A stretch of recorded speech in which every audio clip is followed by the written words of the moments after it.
नमस्कार दोस्तों, द हिंदी पाठशाला 91 चैनल में आपका स्वागत है।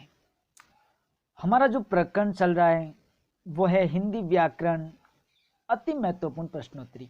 यानी दोस्तों, हम जो ये डेली क्लासेस लेके आपके लिए आ रहे हैं, इसमें हम डेली के 5 क्वेश्चनों को व्याख्या के सहित हिंदी व्याकरण के 5 प्रश्नों को हम डेली व्याख्या के सहित हल करवाते हुए आपको समझाते हैं दोस्तों। जिसमें आज की हमारी जो क्लास नंबर जो है वो है 18 और 5 क्वेश्चन जो है वो दोस्तों आपके एग्जाम की दृष्टि से इतने इंपॉर्टेंट हैं कि हर एग्जाम में सपने लाइक क्वेश्चन हैं। तो आइए दोस्तों, बिना देर किए आज की क्लास को हम शुरू करते हैं। आज का जो हमारा पहला जो प्रश्न जो है वो है, किस वाक्य में क्रिया वर्तमान काल में है। यानी प्रश्न कह रहा है कि किस वाक्य में क्रिया वर्तमान काल में है। यहाँ जो नीचे 4 ऑप्शन दिए हुए, 4 वाक्य दिए हुए हैं, उनमें से आपको बताना है कि कौन सा वाक्य है जिसके अंदर क्रिया जो है वो वर्तमान काल में दी हुई है। पहला वाक्य है, उसने फल खा लिए थे। दूसरा वाक्य है, मैं तुम्हारा पत्र पढ़ रहा हूं। और तीसरा है, अचानक बिजली कौंध उठी। चौथा है, कल वे आने वाले थे। तो जैसा कि देखिए दोस्तों, वाक्य को देखकर, अंत वाले शब्द को देखकर हम वैसे तो पता लगा लेते हैं, यह पता चल जाता है कि वाक्य कौन से काल का है। उसने फल खा लिए थे, अब थे आया यानी ये पास्ट हो गया, यानी बीता हुआ कल। तो ये तो वाक्य कौन सा हुआ दोस्तों, ये है भूतकाल। कौन सा है? भूतकालिक क्रिया यहाँ पर। तो ठीक है दोस्तों, तो यहाँ पर जो क्रिया है वो है भूतकालिक। कौन सी है? भूतकालिक क्रिया। तो इसमें दोस्तों हो गई भूतकालिक क्रिया। दूसरा जो वाक्य है, मैं तुम्हारा पत्र पढ़ रहा हूं, यानी अभी ये काम वर्तमान में हो रहा है। तो यहां पर जो क्रिया है वो है वर्तमान कालिक क्रिया। वर्तमान कालिक क्रिया। ठीक है दोस्तों। इसी प्रकार से तीसरा वाक्य है, अचानक बिजली कौंध उठी। तो अचानक बिजली कौंध उठी यानी पहले उठ चुकी है कौंध, यानी वो हो गई पूर्वकालिक क्रिया। कौन सी हो गई? पूर्वकालिक क्रिया, यानी अचानक पहले पूर्व हो चुके हैं तो ये हो गई पूर्वकालिक क्रिया। और चौथा वाक्य है, कल वे आने वाले थे। तो इसमें भी दोस्तों भूतकालिक क्रिया है। कौन सी है? भूतकालिक क्रिया। ठीक है। हमारा जो प्रश्न है वो है कि किस वाक्य में वर्तमान कालिक क्रिया, ठीक है, किस वाक्य में क्रिया जो है वो वर्तमान काल में है। तो ये हमारा सही आंसर है, मैं तुम्हारा पत्र पढ़ रहा हूं। ठीक है। चलिए इसी प्रकार से आगे प्रश्न नंबर 2।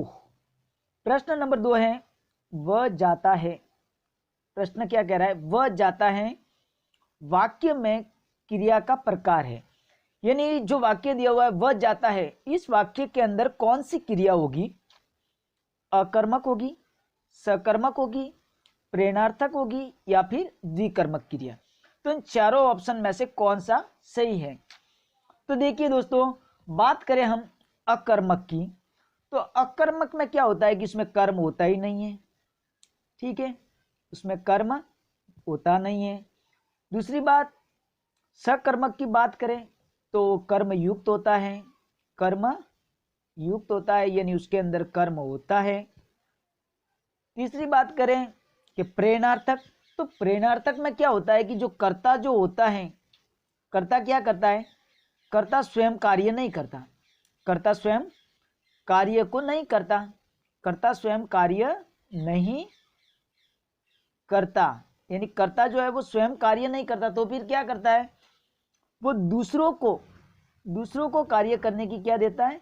दूसरों को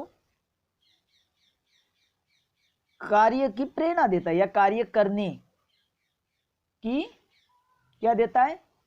प्रेरणा देता है। तो वो होता है प्रेरणार्थक क्रिया। चौथा जो है द्विकर्मक। द्विकर्मक जैसा कि इसका शब्द है उसी प्रकार से उसका अर्थ भी है द्विकर्मक, यानी जिसमें 2 कर्म हो।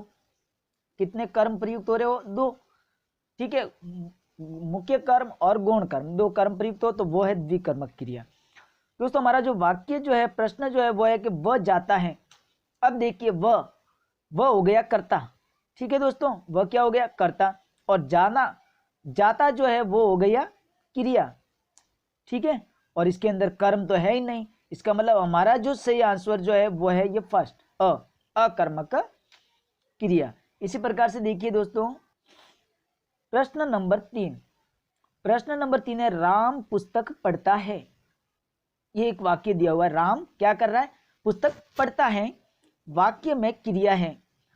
देखिए दोस्तों अकर्मक क्रिया, सकर्मक, विकर्मक या प्रेरणार्थक, इन चारों में से कौन सी क्रिया होगी, राम पुस्तक पढ़ता है इस वाक्य में। देखिए अकर्मक में तो क्या होता है, हमने पहले ही बता दिया कि इसके अंदर कर्म होता नहीं है, ठीक है, कर्म नहीं होता है, ठीक है, कर्म नहीं है। सकर्म, ये कर्म युक्त होता है, इसके अंदर कर्म होता है। द्विकर्मक में क्या होता है कि दो कर्म होते हैं, दो कर्म होते हैं, मुख्य और गौण। प्रेरणार्थक में क्या होता है कि अभी हमने पहले ही बताया कि कर्ता जो है वो कार्य को करता नहीं, कर्ता कार्य को नहीं करता है, कर्ता जो है वो कार्य को नहीं करता, और क्या करता है, दूसरों को करने की क्या देता है, दूसरों को प्रेरणा देता है। क्या देता है, प्रेरणा देता है कार्य करने की, तो वहां प्रेरणार्थक कार्य होगा, सॉरी प्रेरणार्थक क्रिया होगी। तो फिर देखिए दोस्तों राम पुस्तक पढ़ता है, इस वाक्य में कौन सी क्रिया है, ठीक है। तो इस वाक्य में अगर हम बात करें दोस्तों, बात करें इस वाक्य की, तो इस वाक्य के अंदर होगी आपके सकर्मक क्रिया, ठीक है दोस्तों, सकर्मक क्रिया। क्योंकि देखिए दोस्तों राम जो है वो है कर्ता, ठीक है, पुस्तक जो है वो है कर्म, और पढ़ना क्या है, क्रिया। यानी इसे कर्ता, कर्म और क्रिया तीनों हो, वो होता है सकर्मक क्रिया, ठीक है। इसी प्रकार से आगे देखिए प्रश्न नंबर 4।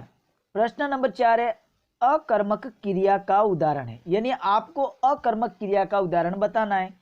एक उदाहरण है पायल पानी भरती है, सीता गाती है, राम ने सीता को पुष्प दिए, यशोदा मोहन को सुलाती है। तो इन चारों वाक्यों में से अकर्मक क्रिया का उदाहरण कौन सा है। तो देखिए वाक्य जो है कि पायल पानी भरती है, तो पायल जो है ये हो गई इसमें कर्ता, पानी हो गया कर्म, और भरना हो गई क्रिया। इसका मतलब यहाँ तो कौन सी क्रिया है दोस्तों, इस वाक्य के अंदर है सकर्मक क्रिया, ठीक है, क्योंकि कर्म भी है, क्रिया भी है और कर्ता भी है।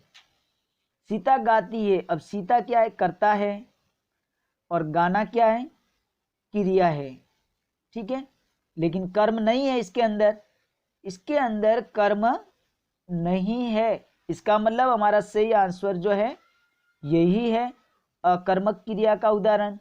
तो फिर राम ने सीता को पुष्प दिए, इसमें कौन सी क्रिया होगी। तो देखो दोस्तों राम ने, यानी राम करता है, क्या है, राम करता है। सीता क्या हो गई, कर्म हो गए,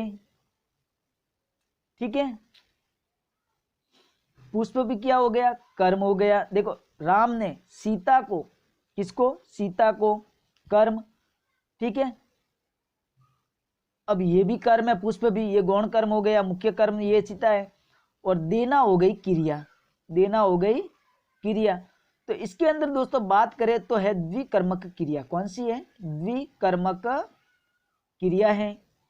यशोदा मोहन को सुलाती है, तो यशोदा कर्ता हो गई, मोहन कर्म हो गया, और सुलाना क्रिया। तो इसमें भी दोस्तों सकर्मक क्रिया है, यानी सीता गाती है, इसके अंदर कर्म नहीं है, यही अकर्मक क्रिया का उदाहरण है। इसी प्रकार से देखिए अगला प्रश्न, प्रश्न नंबर 5। प्रश्न नंबर 5 से प्रेरणार्थक क्रिया का उदाहरण है, यानी आपको प्रेरणार्थक क्रिया बताना है। पहला जो है वह खाता है। दोस्तों जैसा कि आपको पता है जिसमें कर्ता और क्रिया हो वो अकर्मक क्रिया होती है, जिसमें कर्म, यानी वह खाता है, इसमें कर्म नहीं है, तो यहां पर तो है आपके अकर्मक क्रिया। कौन सी क्रिया, अकर्मक क्रिया।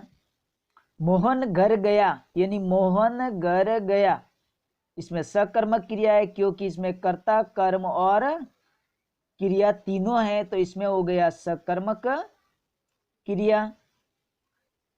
गाय चरती है, ठीक है, इसमें भी कौन सी क्रिया हो गई, गाय चरती है।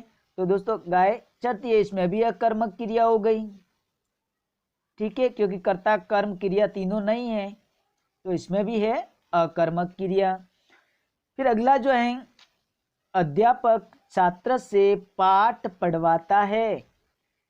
ये दोस्तों प्रेरणार्थक क्रिया है। कौन सी है, प्रेरणार्थक क्रिया। क्यों है, क्योंकि हमने 2 बार अगले प्रश्न में बताया भी है कि ऐसी क्रिया जिसमें कर्ता स्वयं किसी कार्य को न करके दूसरों को करने की प्रेरणा देता है, वहां पर प्रेरणार्थक क्रिया होती है। तो यहाँ पर कर्ता जो है वो कौन है, अध्यापक। वो स्वयं काम नहीं कर रहा है, लेकिन किसको कह रहा है, कर्म जो है छात्र इनको कह रहा है कि पाठ पढ़ो, यानी इनको पाठ पढ़वाता है, छात्र को खड़ा करके कहता है कि बेटा तुम पाठ पढ़ो। तो यहाँ कर्ता स्वयं कार्य न करके दूसरों से करवाता है, तो यहाँ पर प्रेरणार्थक क्रिया होगी। इसी प्रकार से देखिए दोस्तों, आज की क्लास को हम यहीं पर समाप्त करते हैं। इसी प्रकार से अगली क्लास हम कल आपके लिए लेके आएंगे और ही बहुत मज़ेदार क्रिया के 5 इंपॉर्टेंट प्रश्न। तो तैयार रहे दोस्तों, शाम को फिक्स 5 बजे। दोस्तों हमारी वीडियो कैसी लगी आप हमें कमेंट करके बताएं, वीडियो को लाइक करें, ज़्यादा से ज़्यादा शेयर करें, और अगर आप हमारे चैनल पे नए हैं तो हमारे चैनल को सब्सक्राइब जरूर करें। धन्यवाद।